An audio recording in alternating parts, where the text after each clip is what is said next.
Whether you are completely new to Dungeons and Dragons, have played a bunch, but are a beginner DM just sitting down behind the Dungeon Master screen for the very first time, or you have tons of experience and are out here looking for more ways to get D&D into your life because you love it as much as I do, getting a new game group together can sometimes be a little bit daunting.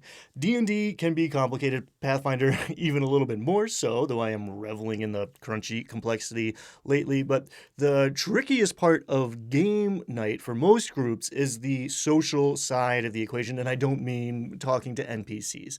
It doesn't matter if you're playing a stripped down like OSR game or a one-page RPG, unless it's a solo game that you play alone, you're gonna have to coordinate and compromise with some other people. So in this video, we're going to look at some key strategies that will help you start a game and avoid some common pitfalls early on so you can build up that momentum and launch a successful campaign. Hey everybody, I am Ryan Doyle, and this is the video table where I share with you how to get started with D&D and up your game once you are up and running. It's also where I started playing D&D back in our apartment in Queens, and this is where I still sit and prep for my Tuesday night 5e game, run my online Pathfinder game on Thursdays, and squeeze in some online time as a player in some other systems here and there when I can as well. And I would play even more if I had the time. No lie, I have a bunch of waiting players in my inbox and helped set up another 2 5e games for other DMs out of that pool of people. So yeah, I consistently play a lot, at least compared to many people out there. I polled the community and turns out about 12% of us are playing more than once per week. More folks are singing "It's Been a While," and I hope this video helps them out. I was actually pleasantly surprised by these results. Honestly, the majority of us have a weekly or bi-weekly game going. I asked something similar a few months ago, and around the same number reported they'd played only once or not at all in the previous month. And I'm wondering if that's the difference between how often game night is supposed to happen and how often it actually does happen. Well, between this video and the next one, I'm going to show you some ways to address that as well. Now, I'm not trying to convince you here that I am special or anything. I just figured out a couple things through trial and error, and now I am sharing that knowledge with you so you can play as much D&D as you want. And here is the first thing to note. If you build it, they will come.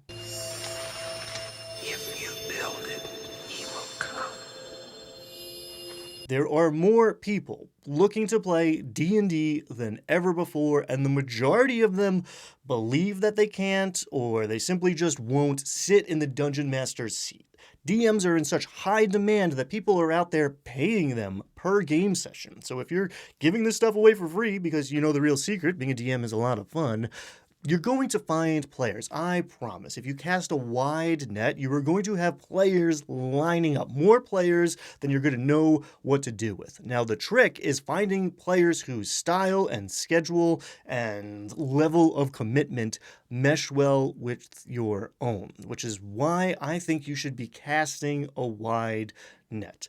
I talk about a bunch of ways to find people in this video, and there's a lot of options and strategies in that one, and everything that applies to finding an existing game applies to establishing your own and finding players. Link up here and down in the description. And I suggest you keep your mind open to playing with new people. It might seem obvious if you want to start a D&D game and you have 4 or 5 friends you typically hang out with, or maybe you're looking around at the family that you're living with, and your first thought's going to be, well, we can play with these people who are already here and I enjoy spending time with, right? And if that works out, awesome. I love it. But there is no guarantee that they will all be equally into it. Some might just go along with it because they enjoy spending time with you, which is really nice. And that fact, that it is really nice, is going to make you feel even more like a jerk later when you are feeling disappointed or frustrated or some kind of way about the fact that they aren't taking things as seriously as you might want them to. They just want to hang out and have fun. And from their perspective, buying and reading a textbook doesn't exactly sound like fun. Can we convert them eventually? It's definitely, worth a shot. I'm a bit of a D&D evangelist myself, can you tell? But be mindful, it isn't for everyone. So it is possible, even if you have a big social circle, that you won't find enough people interested in playing D&D, or an even bigger ask, signing up for a campaign and committing to getting together every Tuesday for the next year or two. You might, right? Or you might find acquaintances, friends of friends, even complete strangers who are down, and in time, they could become your new friends. D&D brings people together and forges relationships, man. I've met a lot of people through TTRPGs who are now my good friends outside of game night.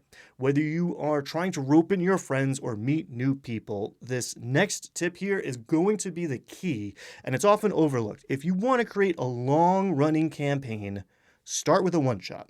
There's a few reasons for this. The first, if you're trying to convince your friends or family to join you on this epic journey, it's way easier to get them on board for one night than to have them sign a social contract for a big commitment. Think about it. Hey, you want to go bowling this weekend with a few friends? It will be a lot of fun. That's a much easier ask than, hey, do you want to join my bowling team? You'd have to devote your next 28 Saturdays to it and buy a ball and some shoes, maybe like a monogrammed shirt. Oh, and we're going to expect you to do a little bit of work outside of league night so the rest of the guys on the team feel like you're pulling your weight. Makes sense, right? That being said, if we agree to go bowling one night and we're all having a great time together, and maybe the game has started to click for me, if you ask me in that moment if I want to do it again next week, I'm way more likely to be in. And you do that a couple times and momentum starts to set in. How many Tuesdays in a row do we go bowling together before Tuesday night becomes bowling night by default? Another reason to start with a one-shot beyond, tricking the people around you to devoting a large amount of their time and attention to this hobby we all love is to make sure you actually want these people in your campaign. If you're thinking about recruiting me for your team, isn't it a good idea to go bowling with me once or twice first, right? Maybe I suck at bowling. Maybe I'm great, but I take it way too seriously and trash talk the other people around me. Maybe I drink too much, right? Fall apart towards the end of the night and start rolling in the wrong lane. Maybe I show up in full Big Lebowski regalia and never break character, and it's just a whole different energy than what the other people on the team are looking for. There are reasons, right? Especially if you're reaching out to people you don't know well or at all, it's a good idea to make sure everyone's on the same page before you commit to spending a lot of time together. We talked about this some in the open table video, but I think a great way to build a dream team of players would be to play with a bunch of different people, right? Combining casting a wide net with running one shots, and from that big pool, selecting the players you mesh the best with and you think will work well with each other. An additional benefit to starting with a one shot, even if you are set with people you know are committed and you know all get along well with each other, is that it gives you an opportunity to figure out what everyone likes from their games. Now, obviously, maybe you can talk about that at session 0, and we're going to circle back to that concept in a second. But, maybe with new players or a new composition of players, sometimes, honestly, it can just be more productive to kind of feel things out as you go. I built my Eyeless in the Dark adventure to be easy to run for new DMs, but also with an eye on taking new players or new groups through the different pillars of play. We start in a tavern, as is tradition and is right and just and good and true, and come at me in the comments because this is the dumb hill I've chosen to die on, excuse me. We start in a tavern and we get our social pillar on, then we go explore a little bit, figure out a way inside the mine, check out the cart. Can we use all this gear in here? Should we sneak down or ride this thing screaming into the next room? Then we get combat of several varieties, some of which is avoidable with smart play. Check this one out if you want a full walkthrough, or click the link below if you want to pick this up on the Dungeon Masters Guild. It's a great way to support this channel, as is signing up for our Patreon. Thank you, patrons, for your ongoing support. The point is, some players are going to respond to some parts of the game more than others, and figuring out who lights up for what is a great thing to know before you start prepping a campaign, gang. Give them a sample platter and see what they like. Now, my secret is I love a good sampler platter. Give me the appetizer combo and a flight of beer. Maybe we'll split a few desserts if we have room afterwards. I'm also, partial to metaphors, can you tell? But run a fun one-shot and leave them wanting more so they're excited to come back. At the end of Eyeless in the Dark, the player characters have a bunch of gold to spend, enough XP to level up, and a freaking basilisk egg. If these potential players are at all built for D&D, at least one of those things is going to grab them and keep them excited to see where things go next. So you set up another one-shot, maybe this time geared a little more to the personal preferences you uncovered that first time. My level 2 adventure, Dryad's Fury, is built to be as flexible as possible for adapting to, or as like a litmus test to determine people's play styles. You can talk to everybody in there, or you can kill them all. Then the level 3 adventures I got, Tower of Rydal and Cryptocolos, are built with an eye on like teeing up the next big thing. Keep stringing together one-shots, and you got yourself a campaign, baby. Okay, let's circle back to Session 0, which is a topic deserving its own video, but I think it's going to be very key to your success starting a game. Even if you are playing with lifelong friends, but especially if you're sitting down with strangers, it's a great idea to open up the channels of communication and establish some ground rules. It's good to talk about playstyle and homebrew rules and expectations, but it's also pivotal to talk about boundaries, and this can be a little uncomfortable for some folks, and that's okay. When I sat down with strangers at my local game shop, who are now my good friends, I did a quick, Session 0 talk, and I said I wasn't looking to roleplay out elaborate sex scenes or even really spend much time flirting with these strange men I had just met. No shame if that's your thing, but I'm married, and, that's not what I'm looking for. It kind of broke the ice, and ultimately nothing was really out of bounds for our group, but I am glad that I asked, because here's the thing. Even if you don't have something you'd rather keep behind a line or a veil, and, maybe you pride yourself on the fact and you want like an anything goes kind of game, don't you want to know if someone sitting around you has a problem with something? If some past experience, right, or association is going to make some easily avoidable thing ruin their fun, I'd want to hear about it before it comes up. And I definitely want them to feel comfortable enough to say something if it does come up.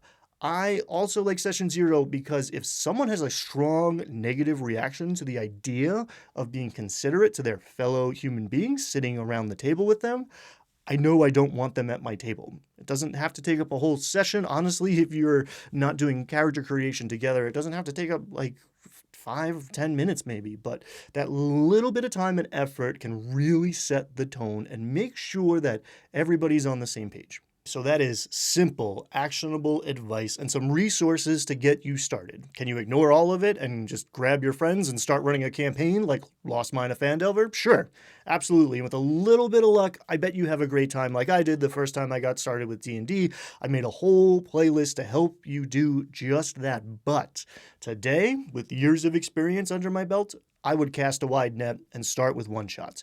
In fact, those adventures on the DM's Guild are how I kicked off my last 2 long-running campaigns, along with those integrated encounter tables I love so much that I use to breathe life into my open-world sandbox. All of these products, the full thing is downloadable from the previews, gang.